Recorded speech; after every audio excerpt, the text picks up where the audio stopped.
Chaos, starring Neurotoxin and Joe Ryan. Edge of Chaos is a free-flowing discussion occasionally dealing with mature topics.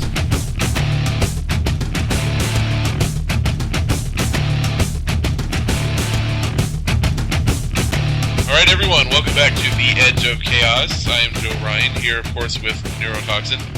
Hello. And first show 2014, coming out swinging.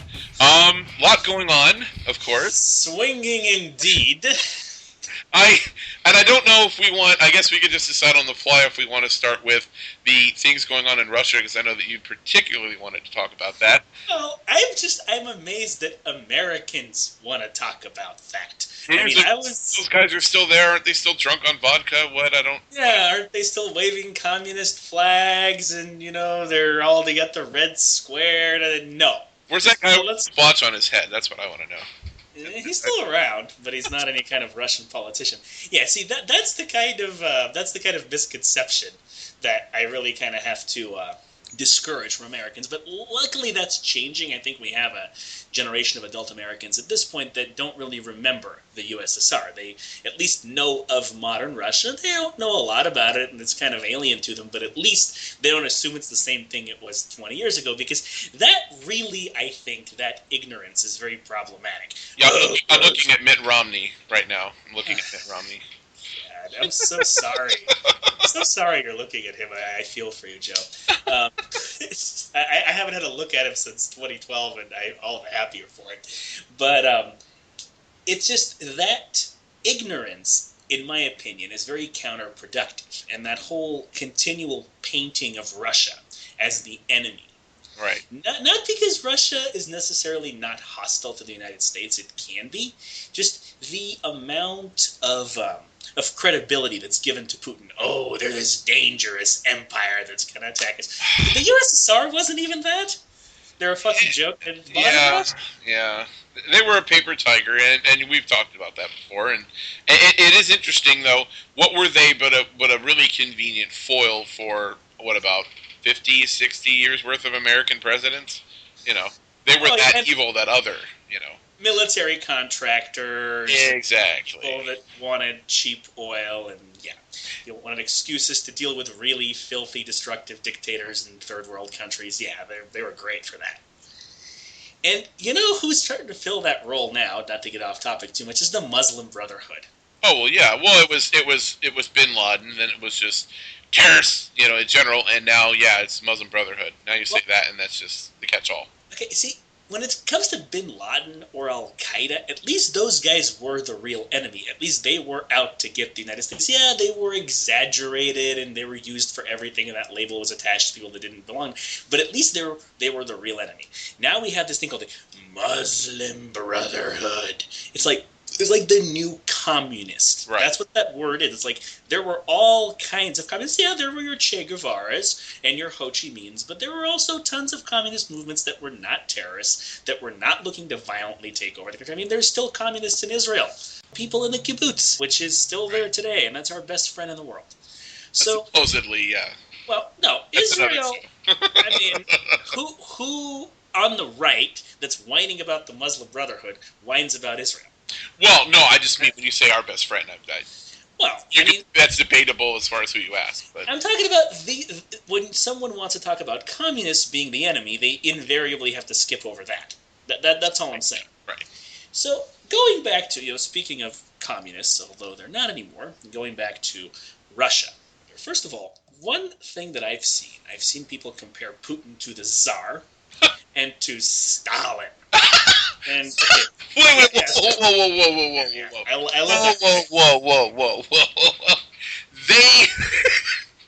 I want to know who the fuck looks at that bloated, bald, pathetic, fucking narcissist, petty thug, KGB fucking criminal asshole, and thinks that on a good day he could even have, God, Stalin's got, bigger balls and he's got fucking body.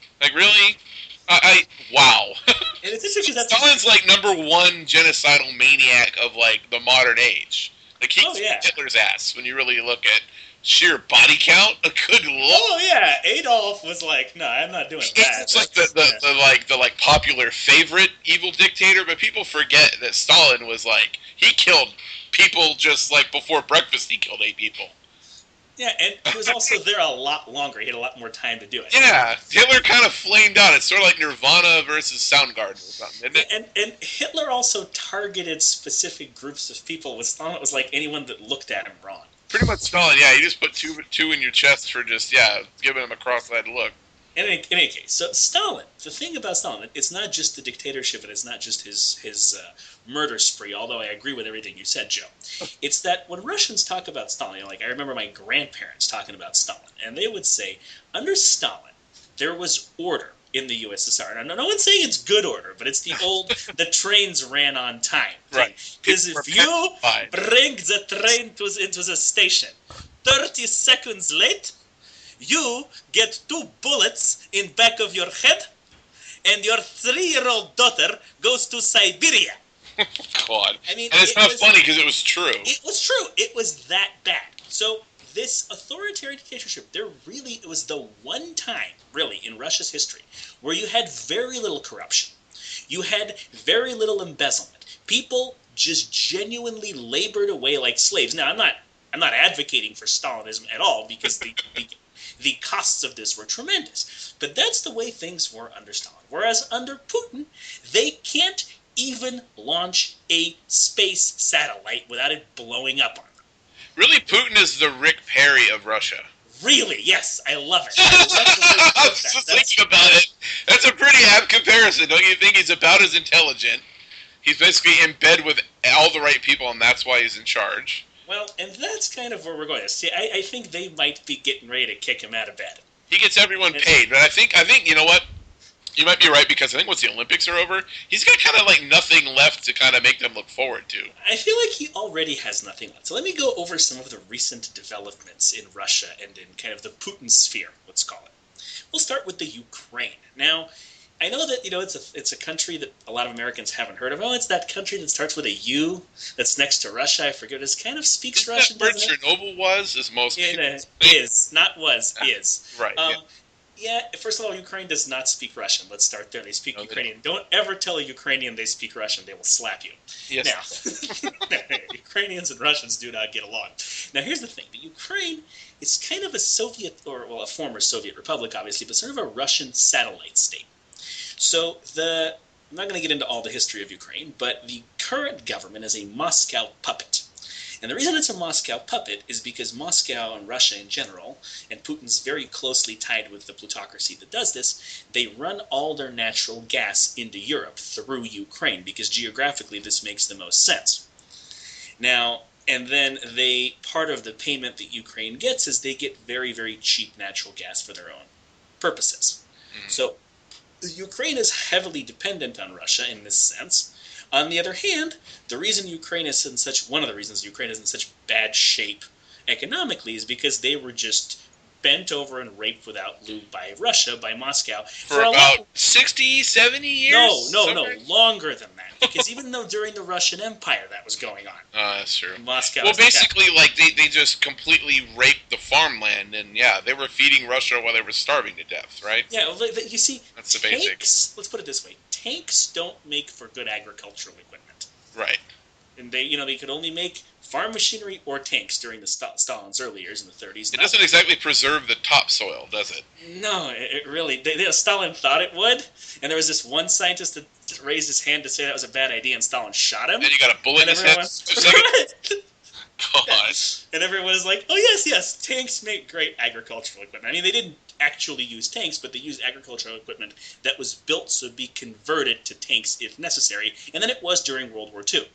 So there's that. It'd be funnier if it weren't true. Didn't millions die during all those fucking? Oh yeah, there was. Well, it's called the Golodomor, which translates from Russian into basically famine genocide, where they just. That sounds about right. Yeah.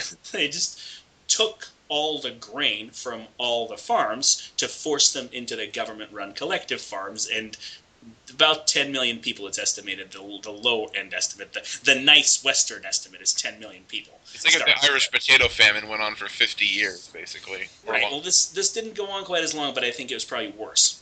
So there's that. Then there's Chernobyl, which, of course, was a Moscow-ordered botched experiment. They weren't going to do it in Russia. They did it in Ukraine for a reason. And lucky for them, they mostly irradiated Belarus, but that's a different show. Actually, it was a little bit of both. The problem is where that station is, that's where all the farmland is. So they fucked over Belarus royally for the same reason. They contaminated all the farmland. Right. Ukraine also had massive deposits of natural gas at one point, and they sucked them all out. There's very little of it there now. So they basically just used the shit out of it and left it to die. Yeah, what engine there was of the USSR that drove it for quite a long time. They were always on the backs of their resources. Yes, Ukraine, very important, because Russia, in the east of Russia there's a lot, but where Moscow is, that part of Russia, there really isn't a whole lot of resources. It's overpopulated, it's cold, it's really not very livable land. So where I'm going with this is just the importance of Ukraine is hard to understate, and there's some apologists for Putin that say, well, they're dependent on Russia. Yeah, but Russia made them dependent on Russia. Right. It isn't because, they're not BFFs or anything. Yeah, it's not due to poor Ukrainian management. Right. So they're basically looking westward. They're looking to get into the EU. No, they're not signing a deal to become part of the EU yet. But they're looking at the next step. They're basically looking to become the next Greece. They want to take lots and lots of money in loans from the EU so that they can restore their economy without being so dependent on Russia. Now, is that necessarily a good way to go? Probably not. But if you're choosing between that and Putin, not exactly that's not a hard choice. It's like the EU is waving this big dildo at him and saying, hey, lube. Painkillers, a condom. We'll even like cuddle afterward if you want. And the Ukraine's like, nah, we're okay with that. So, we're being a little facetious here, obviously, but at the same time, this is almost how it feels. So, Ukraine, this is my prediction right now. Ukraine is gone. It is out of the Russian sphere for at least a few decades. There is absolutely no way, just like in Egypt, when that first heard, and I said, on the second day of it, his regime is not surviving this. Same thing with the Ukraine. Yes, there's going to go on for a couple of more months, but eventually all of Putin's puppets are going. That country is no longer under Putin's control, and it was very much. Right. Now, Russia proper is divided about, there's a lot of different regions and sub-autonomies, and Russia is actually very diverse. People think it's a homogenous land with a bunch of white people that look like me, and it's not. No. There's areas with lots of Muslims. There's areas that are almost in Mongolia. Yeah, there's lots of different places. Yeah, the Caucasus region, there's a lot of Asians. Yeah. Right. So, not only is it diverse in that sense, but it's regionalized, and there's little autonomies on top of the major regions. So you have the region where Moscow and St. Petersburg are. You have the southern region, which is where Chechnya and Dagestan and all those countries that... It's geographically humongous, so Right. There you have Siberia, which is very resource-rich but very underdeveloped. And then you have the far east of Russia, which is like Vladivostok and all the places, which is, people may mistake that for Siberia, what looks at Alaska. It's actually not. That's past Siberia. Right. So, essentially, what my prediction, I don't know that this is going to happen tomorrow, but I think where Russia is irreversibly on its way to is just disintegration. The same way the USSR disintegrated very, very quietly and almost without a single drop of blood spilled. It was just people saying, cheers, we're out of here. Same thing is about to happen. There's a reason they call it the Russian Federation. Right. And if you look at some of the things that are going on, so there's Ukraine.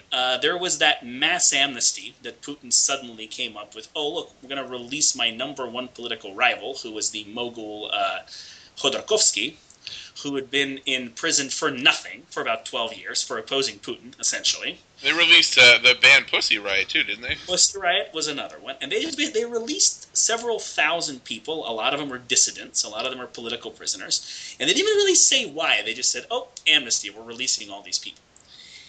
To me, that looks fishy. Putin didn't suddenly have this change of heart. I'm in my 60s now, and I'm going to be nice to people. No, that doesn't happen. I've been a prick for half my life. I'll do the other half nice. Why not? Half. I don't think he's got another 60 to go, Joe. Okay, 66-33. Why not?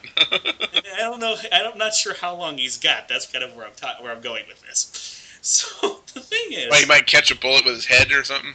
Yeah, or a rope with his balls. They don't fuck around over there. Let me tell you.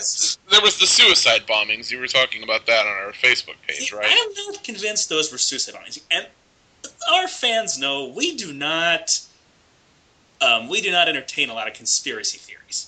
The people screaming in town hall meetings about how the Boston Marathon bombing was a false flag attack, yeah, they're fucking idiots. You need to sit down and you need to shut up.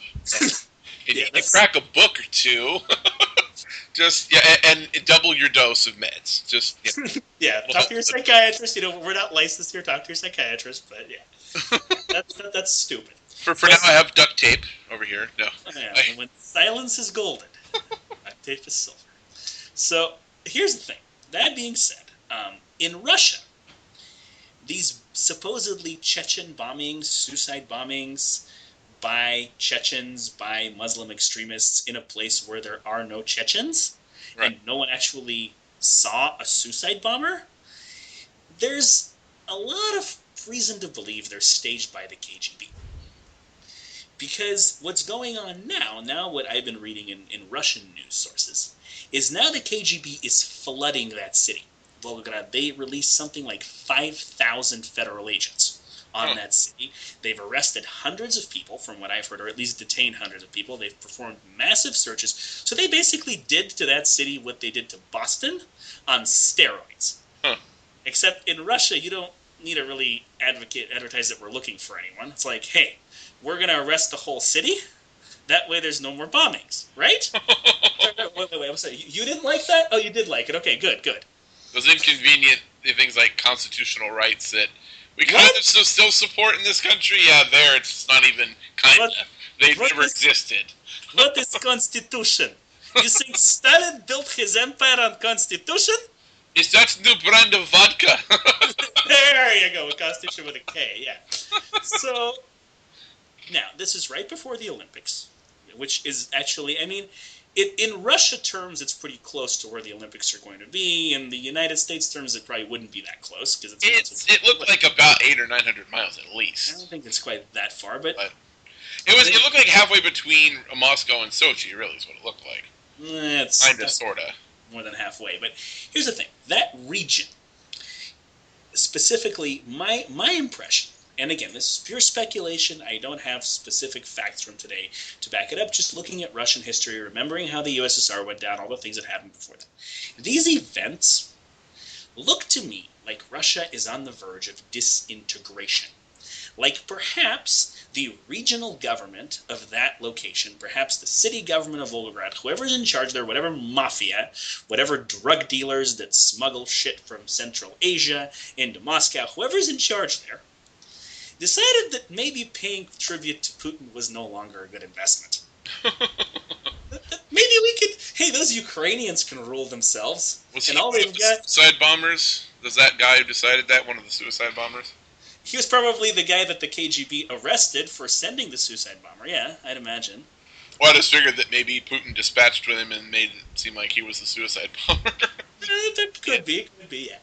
So, my point is, if that's what's going on, you need an excuse to unleash about 5,000 federal agents on that city. That makes sense. The reason that doesn't work is because this is exactly what happened when the USSR was falling apart. You had minor strikes. You had Lithuania, Latvia, Estonia trying to declare independence about 3 times before it finally worked. You had the Georgian protests. You had all these things going on all over, and it's a big place. And every time you squelched one, another one popped up someplace else. It's whack-a-mole, yeah. Right. You run out of resources. I'm sorry, you don't have unending resources to squelch this shit.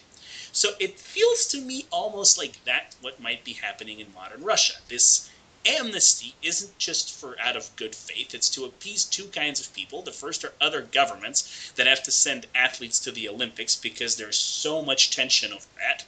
And at the same time, you have all the laws against homosexuality. The reason homosexuality is such a big deal is because that's what a lot of these protests are organized around, even though there's a lot more to them than that. The other one you have to appease is the protesters, and people trying to stand up to Putin and say, look, there's nothing but dissidents. There's nothing but political repression of anyone that speaks out against Putin. Say, no, look, we released all the dissidents. All these bullshit laws are still in place. You can oppose the laws, but hey, restrictive laws don't necessarily mean you don't have a democracy. I mean, look at this country. We have tons of stupid laws, but if I walk out in the street with a sign saying, fuck this law, people might think I'm an idiot, but no one's going to arrest me for it. Which is still, for all that we've lost, there's still a lot that we still have over a lot of places, And that wouldn't fly with Vladimir Putin over there, just so you know.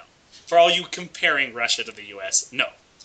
So, this is what I'm witnessing. I'm seeing this shakeup. I mean, I know I'm talking a lot, but this is kind of my area of expertise.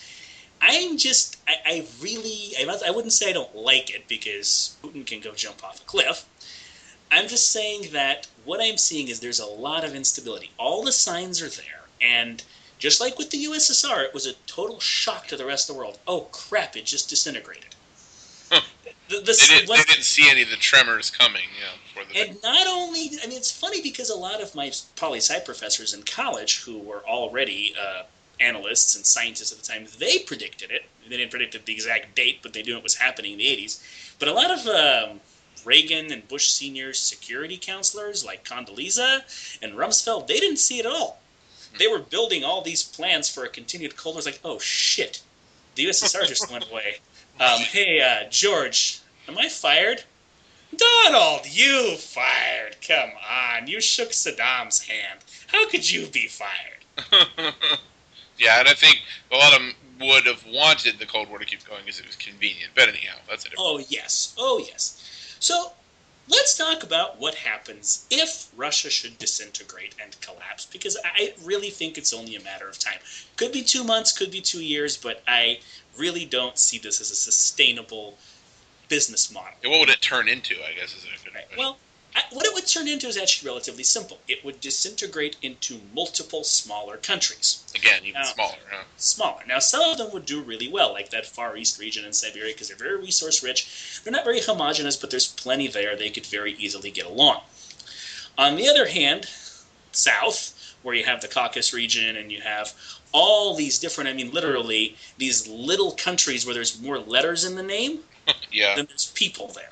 There's a lot of those, and it's its own country, it's its own ethnicity. It's like, it's like Afghanistan, where every village is its own country. There's places like that in Russia. Right. They're all going to start killing each other. But there's countries that were former members of the USSR, like Tajikistan and Turkmenistan, where that's been going on for the last 25 years. And I say 25, it started during the last years of the USSR. Moldova is another example. And nobody cares. You've never heard of these countries, right? Moldova, wasn't that the place with the lowest ranked currency in the world? No, that's Mongolia. But Moldova's down there. It's like number 5, I'm sure. It's a shithole. That's all I know about it. I mean, I have family there, so I know it's a shithole. But those countries, the reason no one cares is because they don't carry a lot of economic importance, and they don't have any nuclear weapons. If they don't have those two things, the United States hasn't heard that you exist. It's that simple. And we're already been shitting our pants since the first breakup about the loose nukes thing, and this is just going to make it worse, isn't it? Now, that actually is a big concern for me, because nobody knows how much is there. And nobody knows, and that's the thing I always hear, is no one knew what they had at the beginning. With the day the Soviet Union ceased to be, then no one knew what their count was. Oh, yeah. No one, kept inventory sheets, and usually they had, orders for more vodka scrawled on them or something. Okay. It's actually, it gets worse than that. Remember how we talked about under Stalin, if you were 30 seconds late or 0.5 parts short in reporting your output, you're going to die?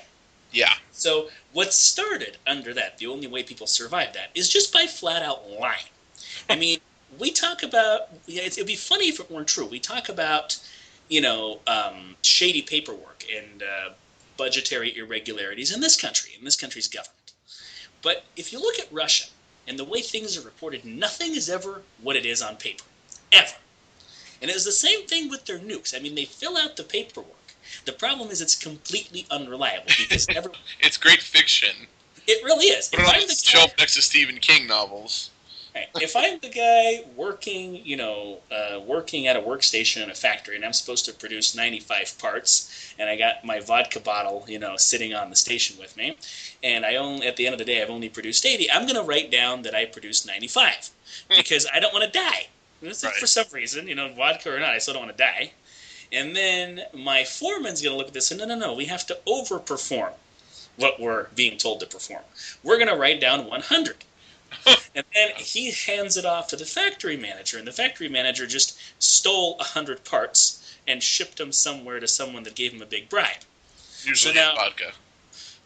Yeah, because Soviet currency wasn't worth anything, so you're right, it probably wasn't vodka, or in bricks for his summer house, or in a fur coat for his wife, something. It's like drinking cigarettes in prison, I guess. Yeah, it's barter. So whatever you can get access to, and then you wonder why there's lines for toilet paper, because this is where everything goes. So socialism at work. So then you have, then he has to lie about 100 parts and other. So by the time this actually gets up to Moscow, because of course everything was centrally planned and top down, it's complete and utter bullshit.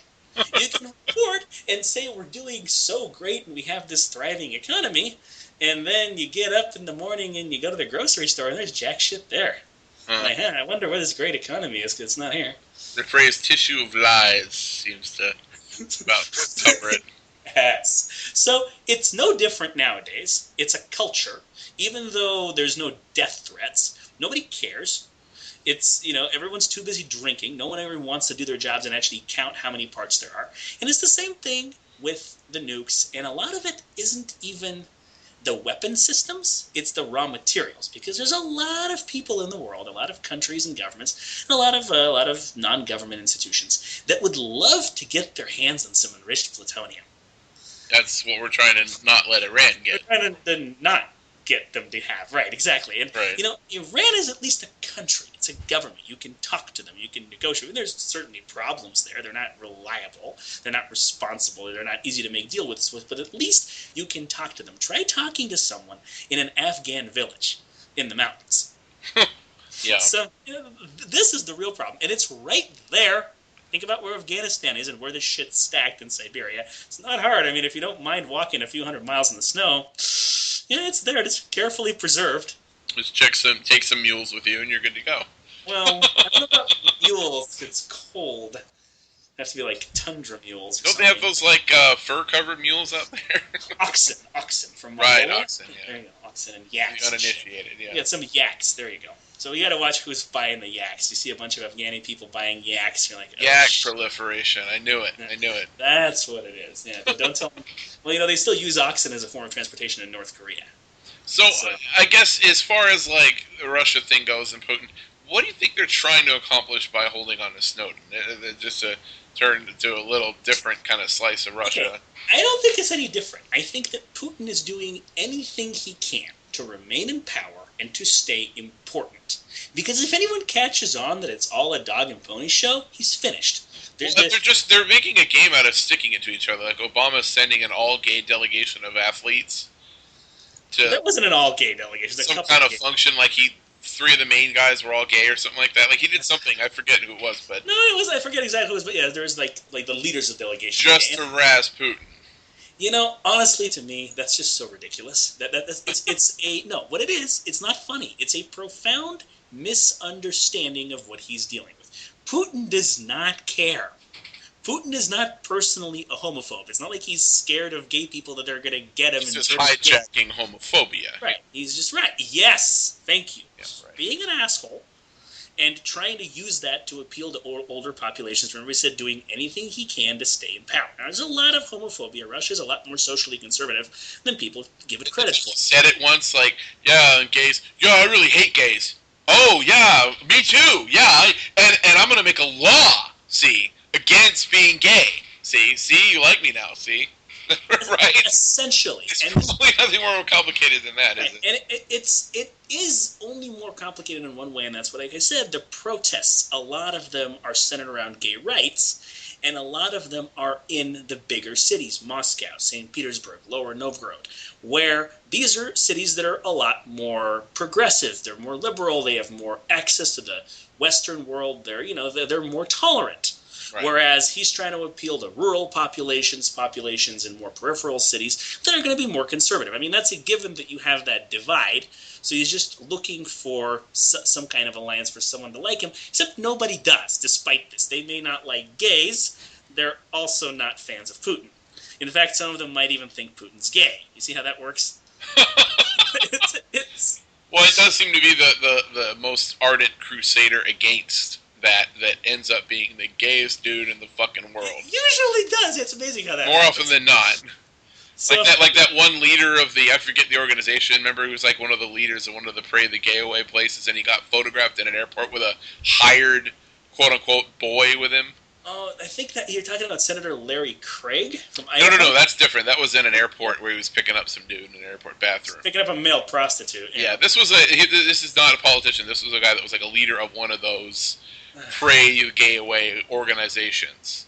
And he was basically on vacation with a hired, like, young dude of some kind. He was praying his gay away. And his young dude's not his own. I love the reason he gave. He's like, oh well, I have a bad back, and he was carrying my luggage for me.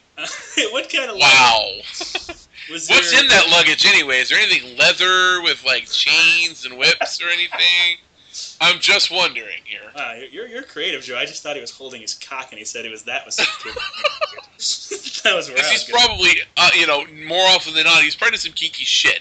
If you look at Ted Haggard, I mean, that guy was into doing meth and banging a dude in his off hours. Yeah, I mean, I agree with you about like how these guys are usually like the most flaming homosexual. Happens a lot, it seems like. Yeah, they're trying to fight it out. I mean, like, look at Rick Santorum. I mean, do we really need to go there again? Oh God, how gay is that guy? Really? Like, Come on. It's okay. We accept you. It's like that guy's gonna snap one day and he's gonna be in like a rainbow-colored jumpsuit at the front of the gay pride parade, holding the baton, like twirling it. Yeah, splits. And then the next day he's gonna say he was just experimenting with the new demographics that the Republicans need to reach out to, or some shit like that. Anyway, be that as it may, moving on, going back to Putin. So Snowden. Let's talk about Snowden. So I think that one of the reasons Putin took Snowden in was to spite the United States. Oh, completely. I mean, you have to appeal to different demographics. So even though you're gay bashing and making ridiculous laws that no one's seen since, the Middle Ages with the Catholic Church about homosexuals and repressing your dissidents and people who talk against you and just being a complete utter asshole. On the other hand, you have to look like you're standing up for human rights. Like you're for freedom and liberty. And I've actually seen some right-wing nuts talk about Putin that way. That he's defending freedom. Now, they also happen to be massive homophobes in this country, but it's like, come on, really? Some of the, I saw a story on that some of the, like I was telling you, the Play the Gay Away type organization, not just the people in the organization, but some of, like, former politicians, and I think even Santorum himself, have been there to talk to the Russian legislators about all the anti-gay laws and tell them basically how good a job they're doing. Upholding, it's a really weird marriage, isn't it? Yeah, and then did they go to the gay whorehouse afterwards altogether? It makes you wonder. Who was sitting in what sauna naked? That's what I want. Yeah, I don't get homophobia. I don't get it. I've never gotten it. I mean, I don't get it now. It's like, it's okay. They're Are they making you watch them do it? Yeah, exactly. It's like Are they making you watch them? Really? I mean, Carlos Mencia has this great line in a stand-up like 10 years ago. It was like, "Oh, fags are getting married. Fags are getting married." Well, to you? Well, I like Louis C.K. too. He's talking about how he's like, I can understand if it was like a pestilence, like you're walking around, you bend over to get your mail, and hey, Jesus. God, I swear that's how some of these guys think. I know. Okay, and then he's like, well, I don't know how to explain to my child that, fuck you, who cares about you talking to your shitty kid? Yeah, exactly. I don't fucking talk to your shitty kid. What does that have to affect us? The problem with that is, I walk down the street in all black, decked out in anarchist patches, and someone doesn't know how to explain that to their kid. Right. You know what? Go fuck yourself. How about you start that? Here's how you explain it to your kid. Here you go. You ready? Your dad is a fucking bigoted moron, and he does not understand that other people may have preferences that differ from his own. Do not grow up to be like your father. He's an asshole. There. Tell your kids that. Good to go. Jesus Christ! And again, people are entitled to their opinions, but if that's how you're going to be, I'm going to call you an idiot for it. I'm entitled to that. And it's the othering factor, And Snowden, back to Snowden, anti-Americanism is just as good in Russia as anti-Russianism. Kind of in some circles, it's here, I guess, in some circles. It's tough. It's a tough call. I haven't been there in a long time. There's not really very good data available on how anti-American... To the old, like you were saying, to the old and rural and ignorant. Yes. Okay, yeah, that, I'll give you that. To that demographic that you were describing, that he's trying to hang on to, claw. And it is funny because it's an odd parallel where you have that, and then you have the same demographic over here that Snowden upended with the things he released, struggling mightily to somehow contain any sense of dignity in light of this. And it was so pathetic. I don't know if, to get off on a little tangent, the 60 Minutes did their big Snowden story finally. This is a few weeks back, I want to say. Oh my God. I don't think I can recall a more transparent, blatant piece of government propaganda masquerading as news. If I tried, I don't think I can remember something that bad. And it was so pathetic. That's bad in this day and age, because a lot of it is just that. But they had some guy, and he wasn't even Clapper, he wasn't even the guy in charge, he was just some guy from the NSA, with some title. Some fucking bureaucrat that's probably just been there forever, and he's got a title now. Basically rattling off the litany talking points, we're not listening to everything, we're just doing this, we're just recording metadata, we're only looking if, there's this circumstance and that circumstance, we're not just blanket doing this, we're not, basically just lying out his ass. And then the quote-unquote reporters' questions, it was kind of like saying, so how, we all know beating your wife is okay, but, what if she's, really being a bitch? You really have to beat her then, right?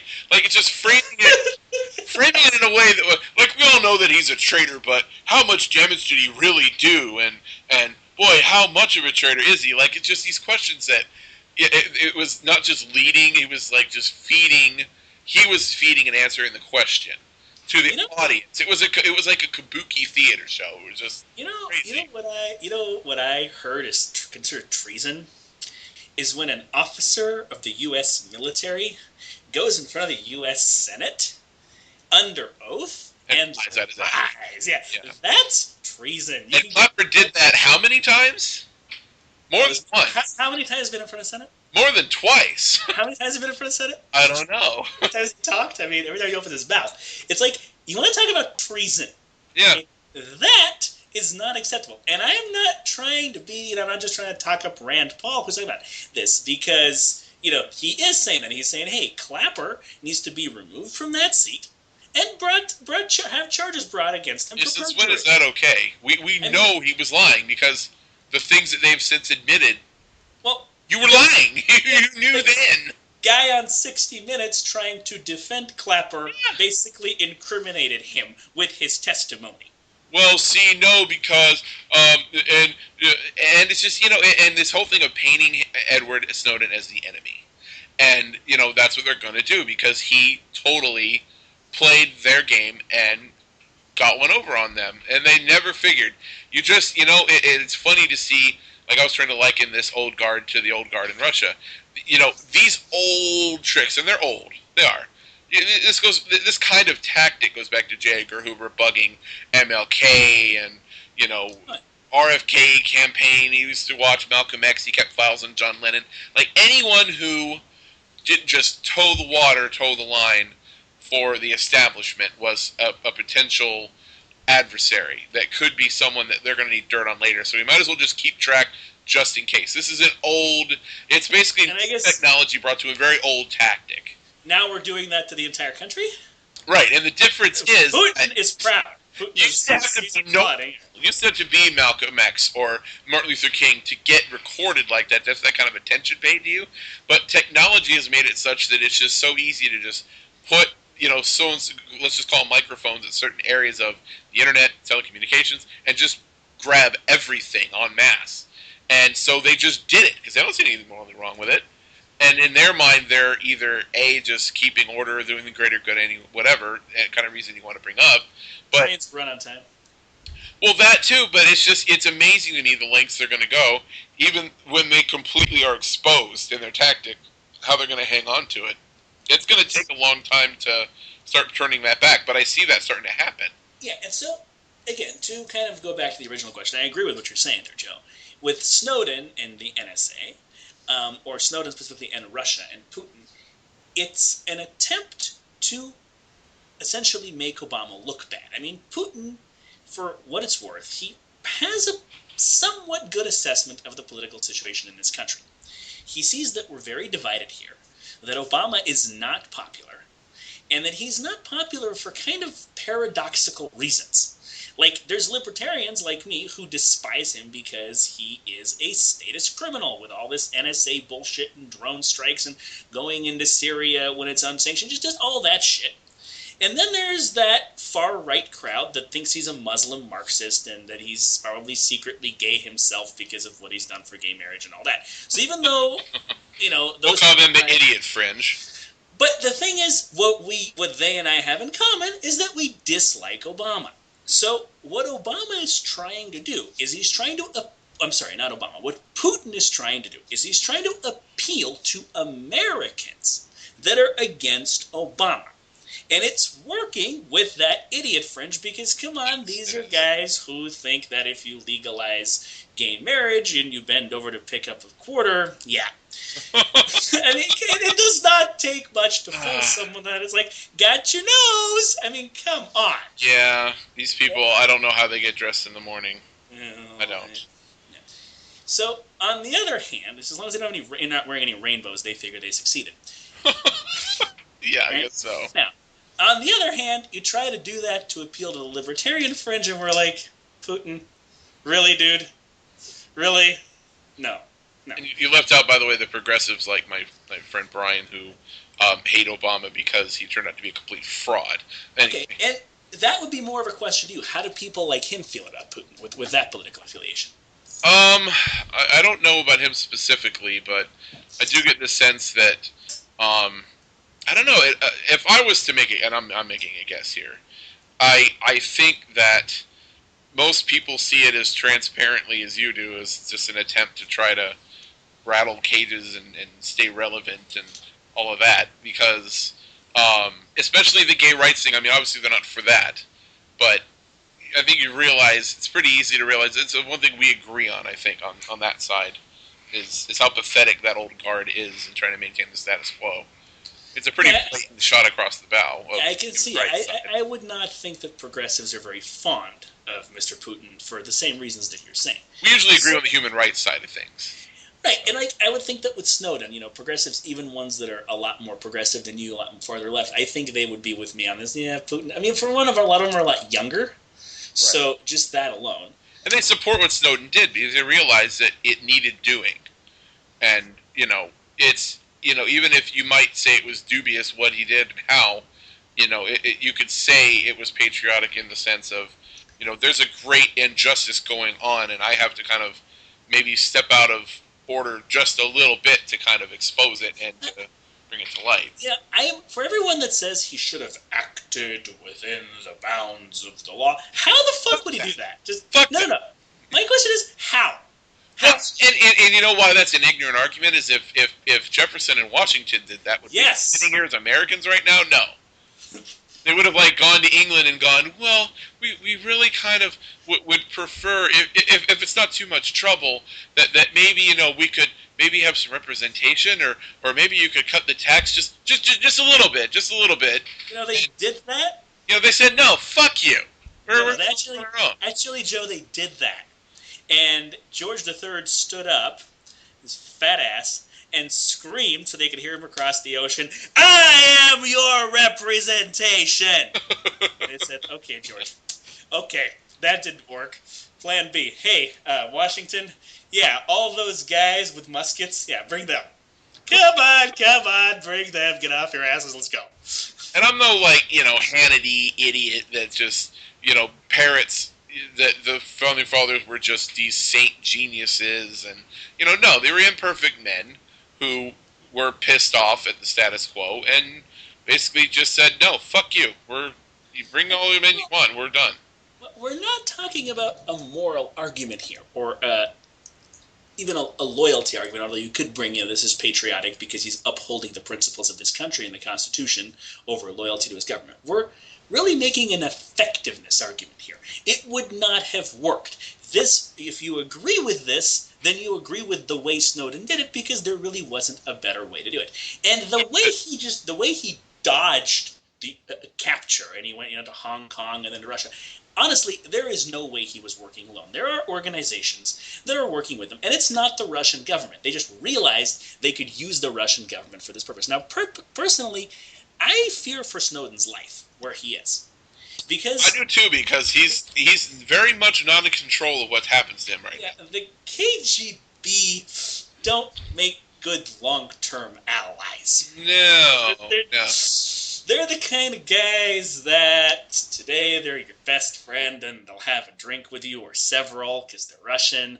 And tomorrow they decide someone gave them a bigger bribe for all that information that you have.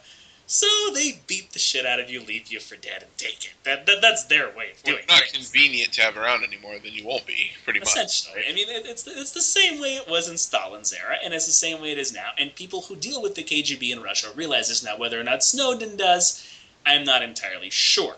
There's been two interesting developments in the Snowden thing, though. Of the now the growing calls for clemency amongst certain people in Congress and people in government have been saying, you know what, we should basically show him mercy because he did a service, and we should treat him like a whistleblower, not a traitor. Clemency.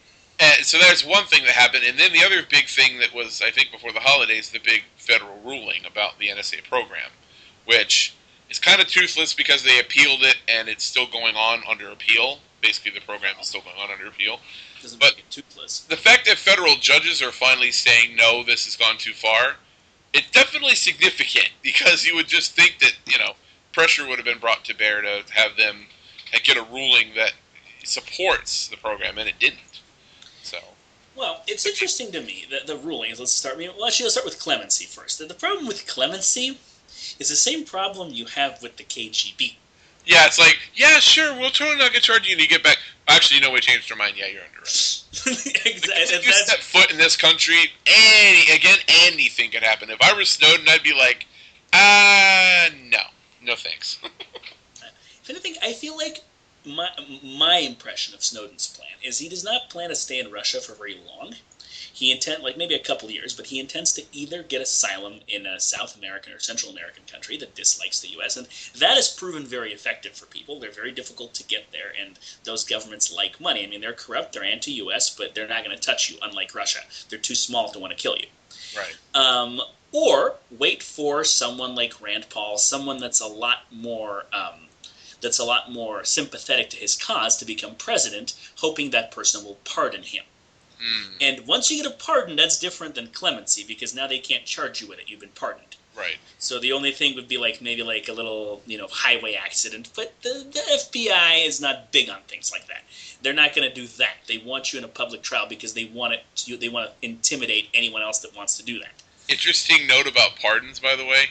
Mm-hmm. I've been reading this book called The President's Club. It's really interesting, actually. It's just about former presidents and their involvement with sitting presidents and how they've interrelated over the years, starting with Hoover and Truman, but anyhow. Okay. Did you know that there was a decision, I can't remember offhand, but it was from 1915. Gerald Ford carried it folded up in his jacket pocket ever since he pardoned Nixon. That the result of the decision was basically that the idea of a pardon, getting a pardon and accepting it, is explicitly basically stating, yes, I admit that I did this thing. I admit guilt, but I'm accepting your pardon as yeah. So accepting a pardon means you're also saying that you're guilty of something, which could be used as judicial precedent. Right, which was Gerald Ford's justification legally, because he was a lawyer. A lot of people morally, you apply an emotional kind of moral argument to it. He should have paid a price. People always said Nixon for what he did. But it's hey, I needed to get it out of my way, and to me, the fact that accepting a pardon means I'm admitting that I broke the law, that's good enough for me. That's what his argument was. It didn't work for the voters, but Yeah. So, accepting a pardon means I broke the law, but I guess technically you could argue that, but whether it was right or wrong, that's the other argument. I did not know that. Interesting. Legal point there. No, that is interesting. Now, in any case, to go to the judicial decisions, because I feel like those really have a lot more implications for our future than specifically Snowden. There were two separate decisions. I don't know exactly where they were. I've read this a dozen times, but I'm bad at paying attention to specifics of that nature. But there was one federal judicial decision, interestingly by a judge appointed by Bush Jr., that basically ruled the NSA's collection of metadata unconstitutional. And to make it very clear, this is about metadata. The idea that they're actually listening to conversations or the content of your interactions has no place in this case. It's metadata only. Right. So in that case, the judge ruled this is unconstitutional. This violates the Fourth Amendment. The NSA cannot do it. Private companies that have communication information like Verizon should ask for a warrant, or they should not hand over that information, basically. In a different, I want to say the second one was Florida, but again, don't quote me, different state, a different federal judge, one appointed by Clinton, ruled in the other direction. He basically upheld the 1979 Maryland precedent that there is no expectation of privacy with that kind of data on the phone, because there's a phone company managing your call. Interesting for all those who think that Republicans are the ones that violate constitutional rights more than Democrats. Anyway. That is interesting to me, that now, in this day and age, it's all the Bush judges that are actually upholding the Constitution. Or not all, but a lot of them. Who thought you were going to look back at Bush as a time of restraint in that arena? Oh, Bush wasn't, but a lot of his judicial appointments were extremely conservative. Well, no, I'm saying, when you look at what they're doing now and what they were doing 10 years ago, there is a big freaking difference. He didn't have the balls to pull some shit like this off. I don't think. No. I don't know if it's that, or if we just didn't know how far it went because the information was not the same. The technology was not there. They didn't have the tentacles that they do now then. That's those tentacles take time to grow. So they do. But my point being is that, he may have laid the groundwork, but Obama let it happen and let it. Oh yeah, He's like, oh yeah. And if anything, like I said, a lot of people have said he didn't just keep it going. He ramped it up. Like he actually actively was like, oh yeah, no, let's because don't forget he's Mr. Kill List, Mr. Drone Strike, Mr. But we wouldn't actually use that. No, come on, really? So now that you have this, what's called a circuit split, where you have different federal judges ruling in different directions on a very, very similar cases, that's going to eventually end up in the Supreme Court. It's a virtual guarantee. Right now they're both in appeals courts, but they're going to end up in the Supreme Court. And honestly, as much as I hate to say this is a ruling I do not dare predict by the Supreme Court. I wish I could say they're going to throw this out. They're going to say Fourth Amendment prevails. Fuck you, NSA. No listening. No collection of metadata. It's destined to be a 5-4 decision, no matter what, isn't it? Even it's that. Like preordained. And here is the more important thing I think about this judicial split. It's not going to be a conservative liberal judges split.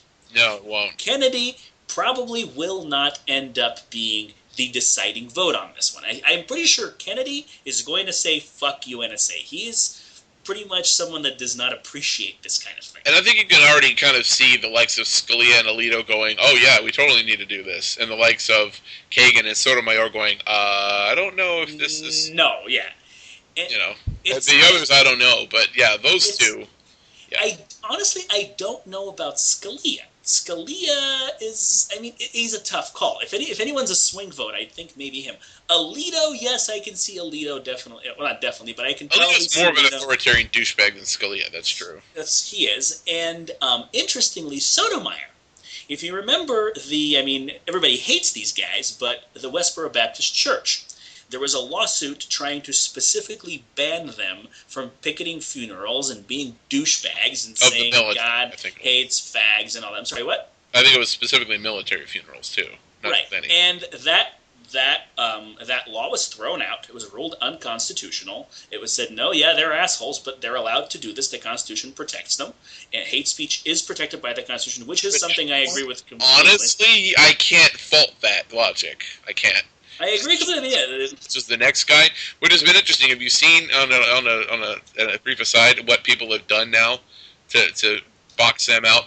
God, what haven't they done? But they basically form human chains to prevent them from getting anywhere close. Yeah, human chains. There's a group of bikers for a while that would light up their bikes and blow the carbon monoxide in their faces. Yeah. Yeah, they're assholes. Don't get me wrong. I'm not defensive of it. Too.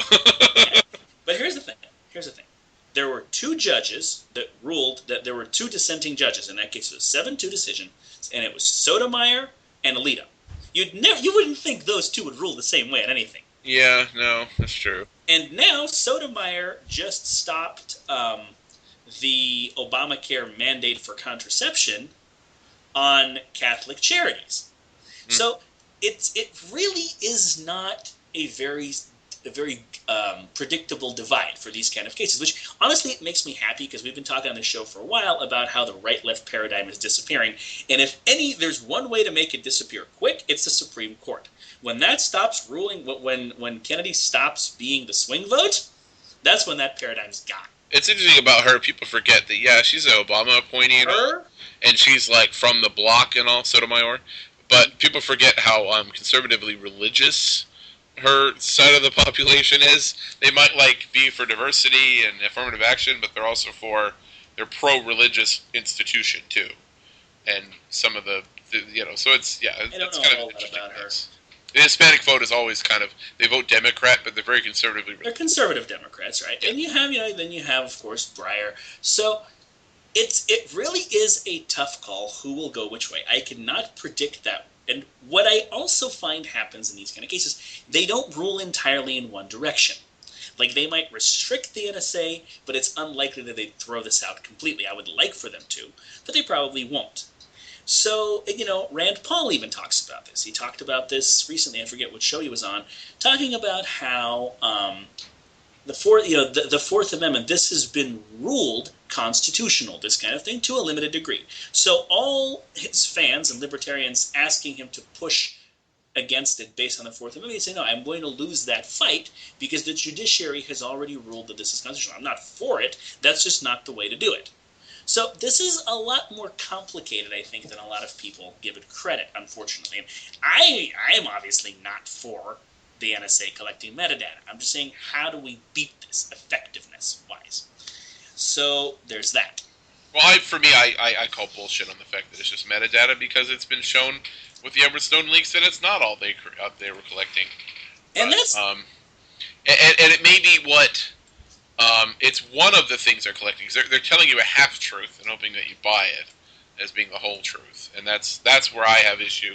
Because it's like, oh, trust me, even though I've got everything to lose if I tell the truth, and, you have no way of proving that I am telling the truth without, someone defecting from my side and giving you information. So that's, I go back to Carlin. I have certain rules. I don't believe anything the government tells me. I agree completely. And the thing about these NSA rulings, these judicial rulings are only regarding metadata. So if there is another case, that's a different thing. So that's all we're talking about here. And so and this is why I guess he's right. I guess in that one case. So people need to not conflate a legal argument with a moral one. Maybe is the point. Oh, I agree. Trying to get across because they're very different things. Legality is a very laser-focused, specific thing. You're arguing this one specific issue. That's part of maybe a whole plethora of issues, but yeah, that case is about this one issue. But yeah, in general, I don't think anyone can look at the way the government conducts itself right now and doesn't see a fucking huge leviathan out of control. That basically the Fourth Amendment doesn't exist anymore, and they don't feel they're bound by it anymore because there's some kind of greater good of protecting people from something. From what? From the lizard aliens? From something. And on that note, there's one other thing that I wanted to bring in that was recently publicized by Ben Swan that honestly, I've been talking about it for a while. And we have a lot of fans who, I wouldn't call them conspiracy theorists per se, but they like to meddle in, alternative theories. And again, I wouldn't necessarily call them 9/11 truthers. That's what. But Right. Well, I don't think we have a lot of those guys because we chase them away because I aggressively attack people who want to present crap like that with no evidence. But there's people who basically call the official stories into question, and they have some ideas that I might find a little wacky but still worth entertaining.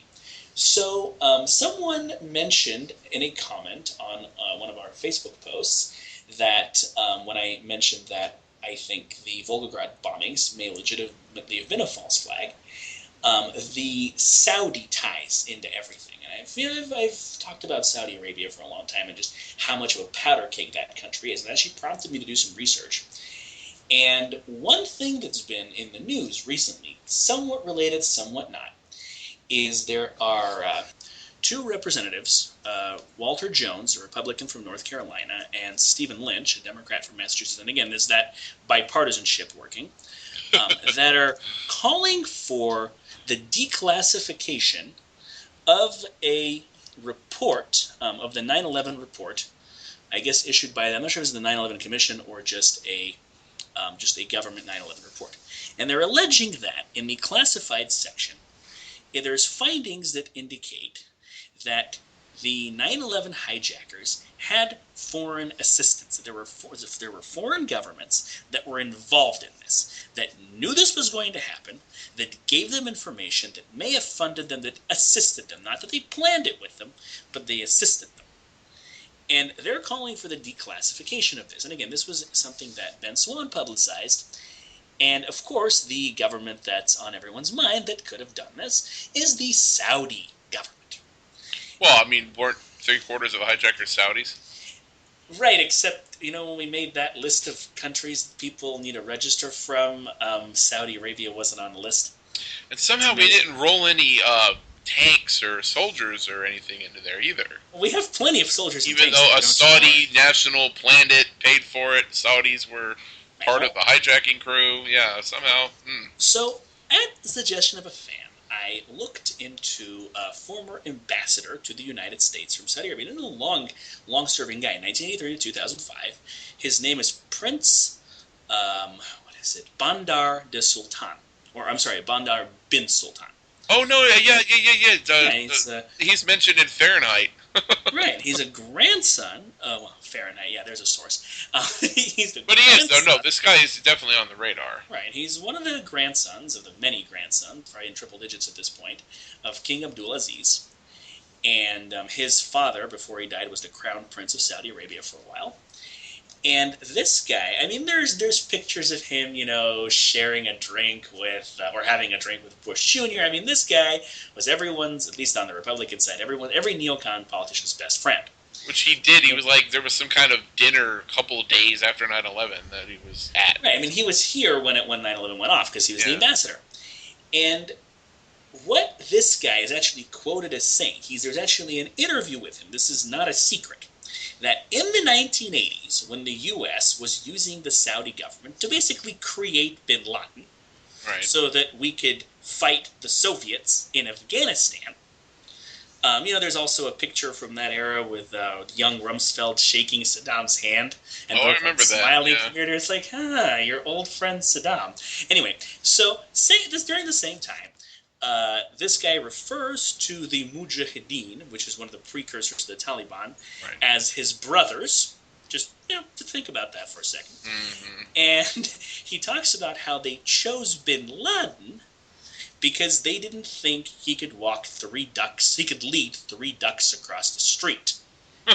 Well, he couldn't lead 3 ducks across the street, but he could sure lead 3 planes into buildings. Yeah, so my point is, if you have those kind of connections, which clearly bin Laden did, this guy had met bin Laden, he basically chose bin Laden for this purpose, to fight the Soviets, and all the funding and the training was funneled through Saudi Arabia. Even though he'd officially fallen out of favor, and I'm sure he'd fallen out of favor with the official Saudi government, it's really not inconceivable that he had a lot of help from the Saudi government. He still had his connections, still had his friends there, still had his family there, and Saudi Arabia has something like 4,000 princes, because it's all the sons and grandsons of Abdulaziz, plus a bunch of cousins, plus a few others that are not related to the family, but they're politically important.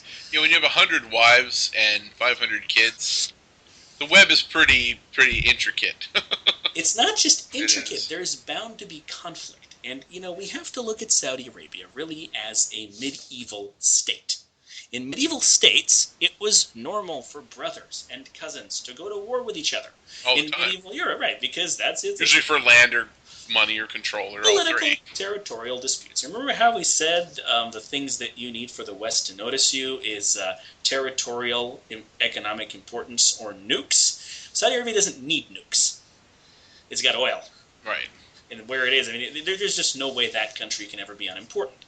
So, looking at this, and again, I couldn't find anything to corroborate, this fan of ours was suggesting that the Saudis may have been involved in the false flag, which makes some sense, maybe trying to topple Putin, maybe, doing something because he's on the other side of the Syria battle. He's supporting the Syrian government, they're supporting rebels.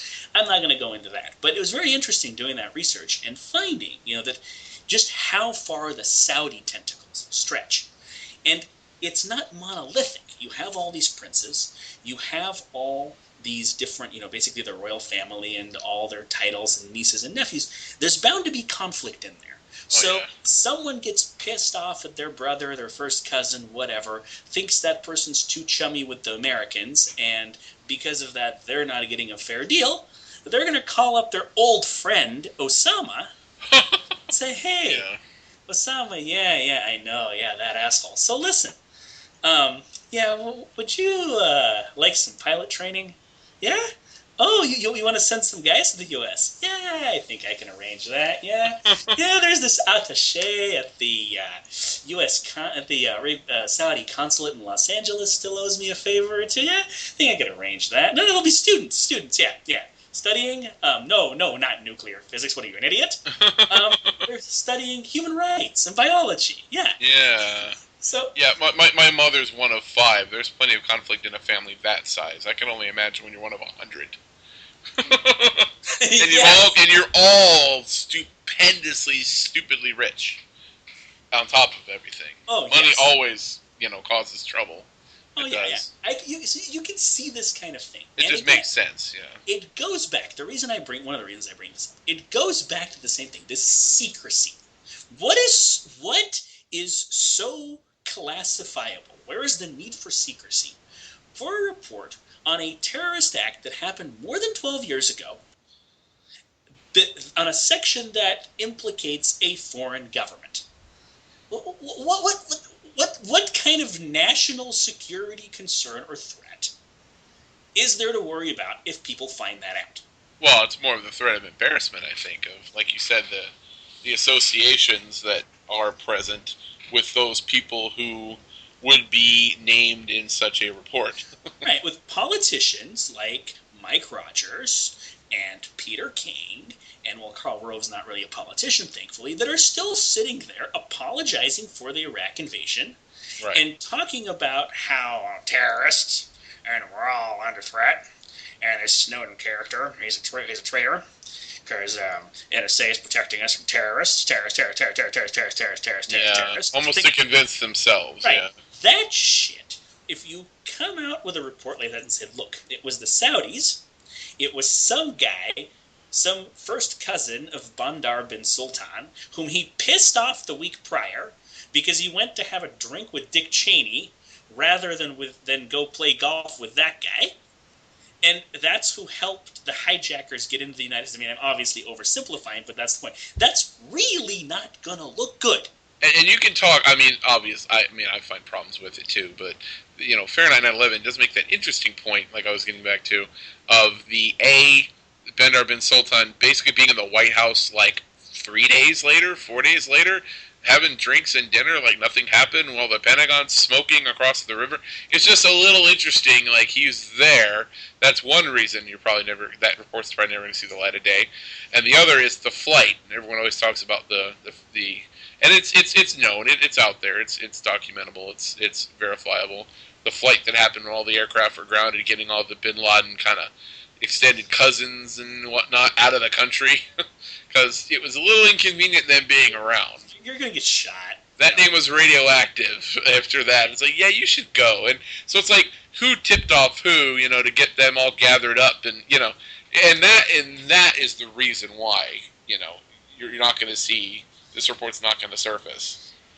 Well, it's the embarrassment factor of how close everyone is to the murderer in the room. You know what I mean? Right, but here's the thing, and here's, I'm not a big fan of 9/11 conspiracy theories. I don't buy the official story to save my life, but I think a lot of the conspiracy theories are even kookier than the official story. But one thing I find really odd is that this was planned for a day where there were NORAD exercises, and this is corroborated. I'm not making this up. I mean, there's a lot of propaganda that mentions it and goes so far as to say, oh, this was purposely, the NORAD exercises were ordered to make it easier. No, well, we can't corroborate that. There's no evidence of that.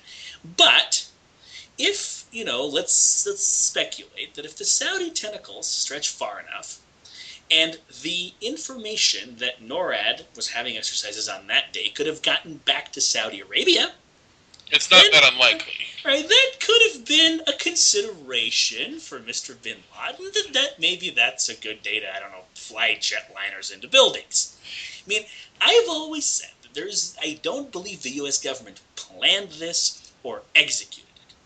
But I have always kind of had suspicions that they let it happen because it was good for certain elements. It was good for military contractors. It was good for a lot of people that were affiliated with the government at the time.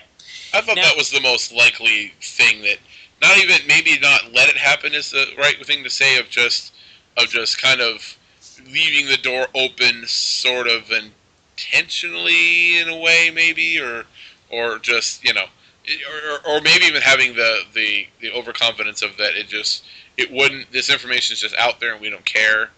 Or, more credibly, maybe not even letting it happen, but just sleeping through it. I mean, we have evidence that there's a lot of evidence that happened. Right, they're way too chummy with the Saudis, and they don't take these threats seriously. So if the Saudis have information they really shouldn't have, and they go back to Riyadh and they have dinner with all their brothers and cousins, then they're basically talking about national security secrets in the U.S. that they're not even supposed to know. And it's like, what's a national security clearance? I don't know, right? And then some of that shit's gonna get back to people that are actually dangerous.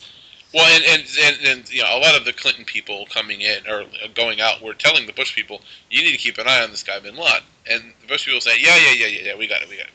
But the problem is they didn't realize how many of those were insiders of the good old days. How many of Daddy's old friends and Ronnie's old friends got hired in the Bush administration in that first term? Tons of them. And he was surrounded by those old guys. What exactly did they put on their resumes? Okay, let's say we shook hands with Bin Laden. We were his friend before 30 years ago, so who would know him better than us, huh? Oh, actually, not shook hands. We shook hands with Saddam Hussein. I didn't just know him. I had dinner with that guy. I stayed at his house. We smoked cigars together. I know exactly what kind of man he is. Yeah, that's a good thing. Yeah. Let's see. We slept through the fall of the USSR. We didn't realize that was going to happen. How is this? What are the qualifications? One, it wasn't based on qualifications. It was based on who knew who. And you see where, remind me who the guy was that, he was like the national security advisor in the first term that quit and ended up writing that book, Mark something. That guy. I forget his name right now, but that guy. He wasn't an insider, and he was the one that was most outspoken. But basically, like, what the fuck are you doing? He was the only voice going, because he wasn't one of those insider people that was part of the old guard. So it's all very obvious that, they couldn't let the truth come out because they're just too close to, by virtue of friend of a friend of a friend, some of the interests that would have been behind it. Right, so it was... That's not a conspiracy theory. That's like you can draw a line and you can pretty much figure that out. And those pictures of, like you said, him over there shaking hands with all these motherfuckers, what more proof do you need? That wasn't that long ago. No. Think about it in terms of, that was only 20 years before 9/11. That's not that long, really. No, really, it's not. Here's the thing, this is kind of where I see a lot of the Snowden stuff and the NSA stuff kind of ties right in. This is government by country club. Now, we all talk about the country club all the time. Now, it's not like Obama. It's more of a city club than a country club. Obama has the same problem going on. He has the same crony problem. He has the same problem. They're not so much insiders because it's not as tight-knit of a club. but a lot of them were people just from organizations and lobbies that sound good because he's a liberal and he's a union organizer. He's just clueless. But that's a completely different issue. Well, on both sides, the process is just so rotten. You have to raise so much money that you have to pay off so many favors that, by the time you get up there, it's impossible. There's just asses lining up for you to kiss at that point. Right. And it's a bad thing. But with Bush Jr., that almost didn't happen. I feel like they're already all holding hands. Like, I think with Obama that's more true because he's more of an outsider. But with Bush, it's just like, oh yeah, you heard George is going to be president? Cool, what's he going to appoint me? Oh yeah, Obama had his own, he came in with his own cadre of hangers-on and whatnot, and let's say benefactors and people who were behind him, supporting him, that he had to pay off later in favors. Oh yeah. Whatnot. Yeah. Whereas Bush, Bush basically just inherited Ronnie and Daddy's friends. Basically. Right, which was a huge problem. And because he was their last chance to ever hold government office again. Right. The likes of Rummy and Cheney and all those motherfuckers. And Ashcroft, yeah. And I feel like right now we are really living through the consequences of that era. I mean, the entire Middle East is on fire. And Saudi Arabia, we haven't talked in detail about it, but if you think Russia's about to fall apart, let's not even go there, the disintegration theory with Saudi Arabia. Yeah. We have the NSA probably listening to us right now as we record the show. Hey, fuck you! Hey, how are you? Thanks for listening to the show. Like us on Facebook, would you? There you go. I mean, if you're going to be a fan, you know. If I go to our Facebook page tomorrow and it says NSA likes Edge of Chaos, I'm going to shit myself. I really am. I'm not. I'm be like, cool. They came out. They're being honest about it. And say, hey, what is that? What is that meme? Don't diss the NSA. It's the only government agency that listens. So, or it'll probably be more like nondescript Facebook user likes Edge of Chaos. John Smith. That's where that like we couldn't understand came from. Anyway, so there's that. And just this whole idea of, no, we need secrecy. We need classified documents. We're protecting. What do you mean from what? Shut up. We're living in an information age now. And so they don't understand. They can't wrap their brains around how quickly things move now. Right. And it's a different world. Right. And one of my things about coming out swinging, that's kind of where we started this show, and I feel like that's a good place to wrap up, is this tide, for what it's worth, and there's bad parts to it. There's the homophobia that we talked about, and a lot of just wacky conspiracy theories and Putin praising and all kinds of shit. Information can circulate, so can bullshit. It's like oh yeah, there's just rivers. That's the downside. There's always a flip side. Yeah. Information's flowing with those bullshit information. But despite that, and I posted this in a recent article on Edge of Chaos, that there's this tide of purging that country club from the Republican Party. Now, that doesn't mean that everyone that comes in to replace it is going to be a great and honest politician. I mean, there's always Rick Santorum, who I guess he was sort of semi-part of that country club. I guess a better example would be what's the legitimate rape guy's name? Todd Akin? Todd Akin. I mean, he's an idiot.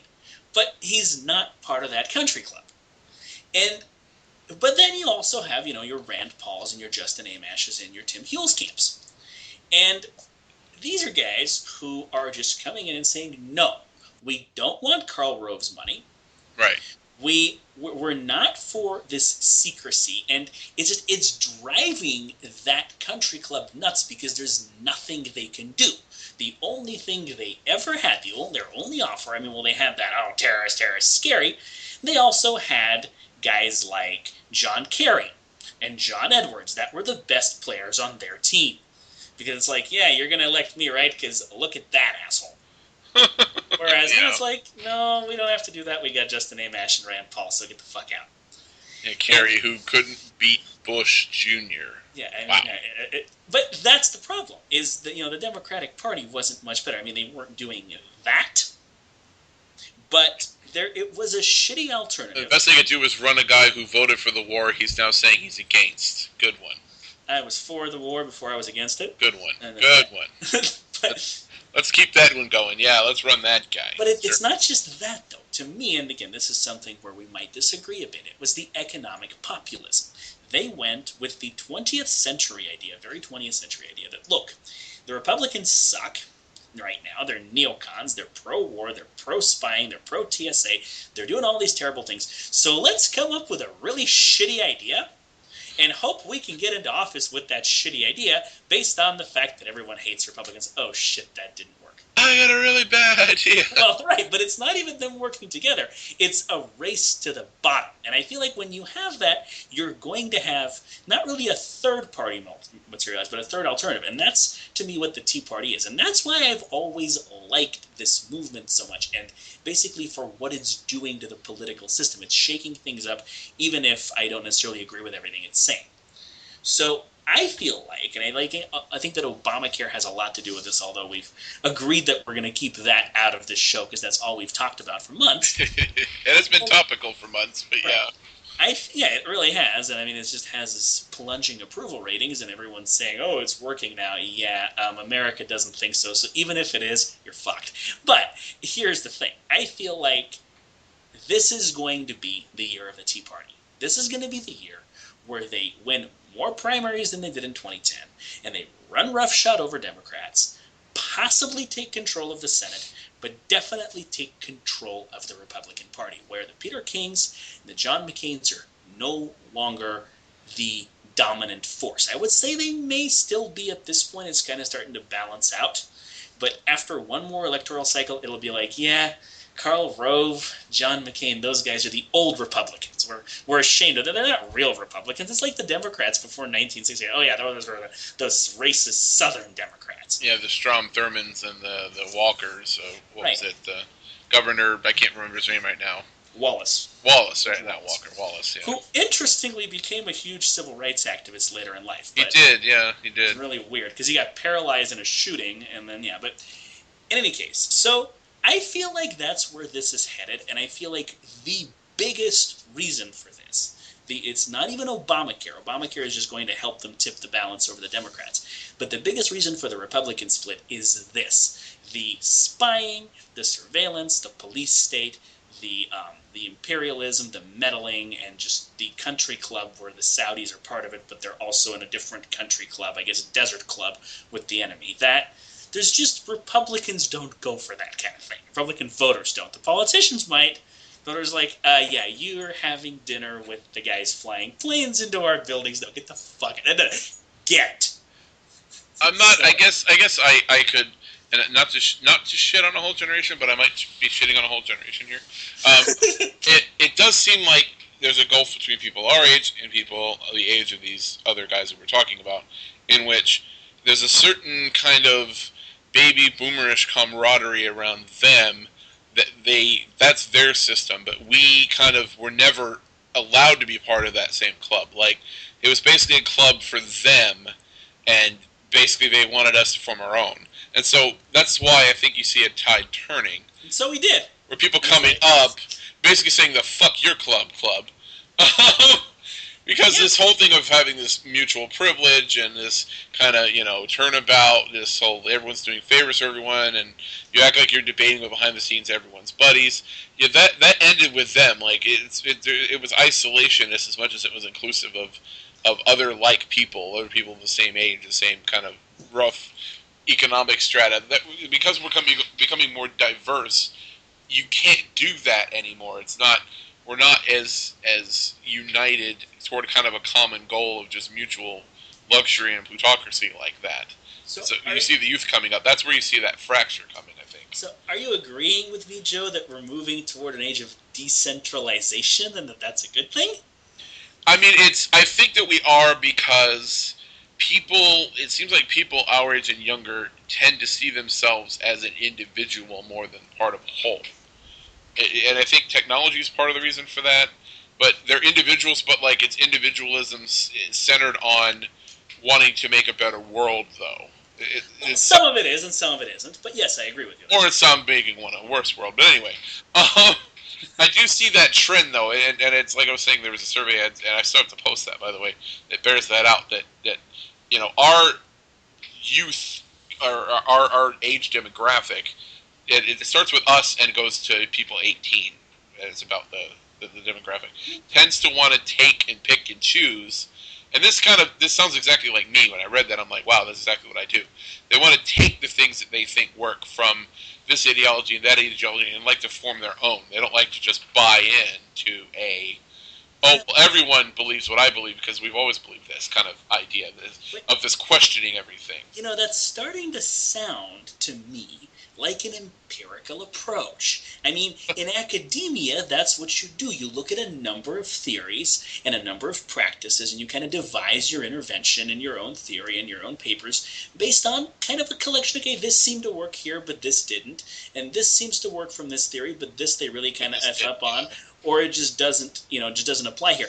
That's how, that makes sense. This whole, you're a Christian, and you're an American, right? And you're from the state of Texas, so you're going to behave this way. Why? What do you mean, why? Because that's how we do things around here, boy. Because if you think about the 50s, where a lot of these people came of age, it was all about conformity, fitting in, being part of the crowd. Now it's more about devising your own path, isn't it? Instead of just throwing in with another group.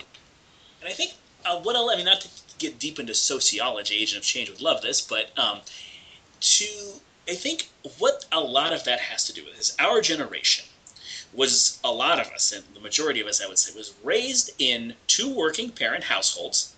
Right. So we were left to our own devices to discover the world for ourselves. That's part of the reason I read, right? Right. And we were raised on the internet. So you have a problem, you don't ask your mom, like, what was his name, Ron White said, right? You go look it up. It's a self-reliance, right? That's, yeah. Right.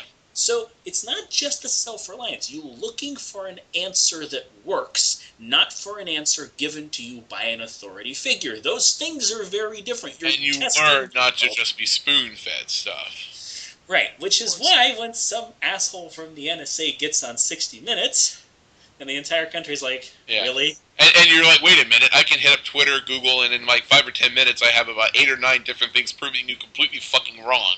And that's just 5 minutes worth. I mean, the social media universe was probably full of that shit before he was done talking. Oh, it was. Glenn Greenwald had like 20 tweets by the time the story was over. Was it just like, you're an idiot, you're an idiot, you're an idiot, you're an idiot? What the fuck? Here's a link proving you wrong on that. Here's a link proving you wrong on that. Yeah. And it warms my heart because it sickens me that it insults my intelligence that guys like Karl Rove can get up there and just flat out lie, just spout complete and utter bullshit. And people like, because it's Karl Rove, it's like, oh well, he's a conservative. It's like, shut up. He's an idiot. Right, that's all I need. He's not even a conservative. No, he's not. Why is he conservative? Because he calls himself a conservative? Well, I'm a fucking unicorn. Right. Come on. I think I see the horn sticking out of your head. Yeah, there you go. That's not a horn. Anyway, you don't want to take me there, Joe. Anyway, I think that's a good place to wrap up. We're starting to get into the high school immaturity and usually that's a good bellwether for when it's time to quit. When the jokes are coming out. Let's put it. We're there now. Yeah, let's put it this way for our fans. Joe and I have known each other about 15, 16 years. We went to high school together. So for us to record an hour-and-a-half show and not start insulting each other, that's a big accomplishment. It's an accomplishment, yeah. I mean, think South Park. How long can Kyle and Cartman be in the same room, and they're friends, without insulting each other? Basically. So, thank you for joining us. I'm Neurotoxin. I'm Joe Ryan. Thank you for listening.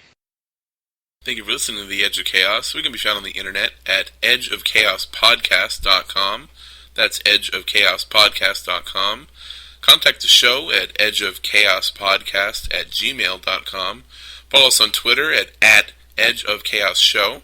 We can be found on Facebook at facebook.com/The Edge of Chaos.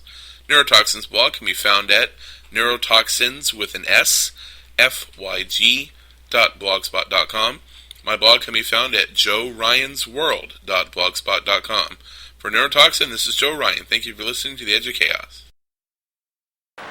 Now, a lot of these cultural crimes I've been complaining about can be blamed on the baby boomers. Something else I'm a little tired of hearing about. The baby boomers.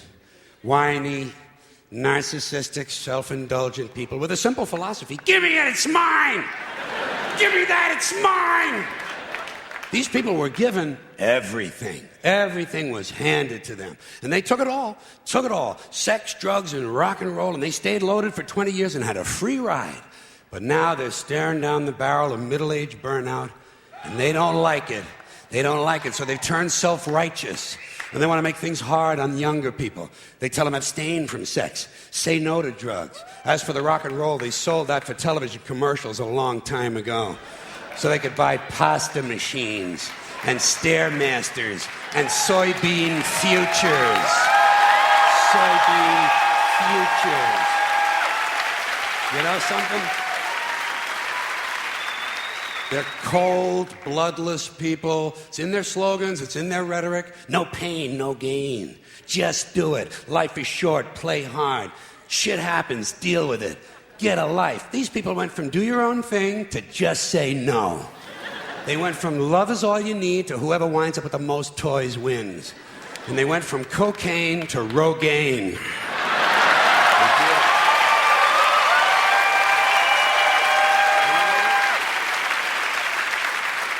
And you know something? They're still counting grams, only now it's fat grams. And the worst of it is the rest of us have to watch these commercials on TV for Levi's loose-fitting jeans and fat-ass Docker pants. Because these degenerate, yuppie, boomer cocksuckers couldn't keep their hands off the croissants and the Haagen-Dazs. And their big fat asses have spread all over, and they have to wear fat-ass Docker pants. Fuck these boomers, fuck these yuppies.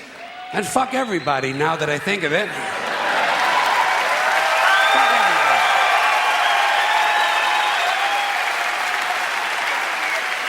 Well, sometimes in comedy you have to generalize.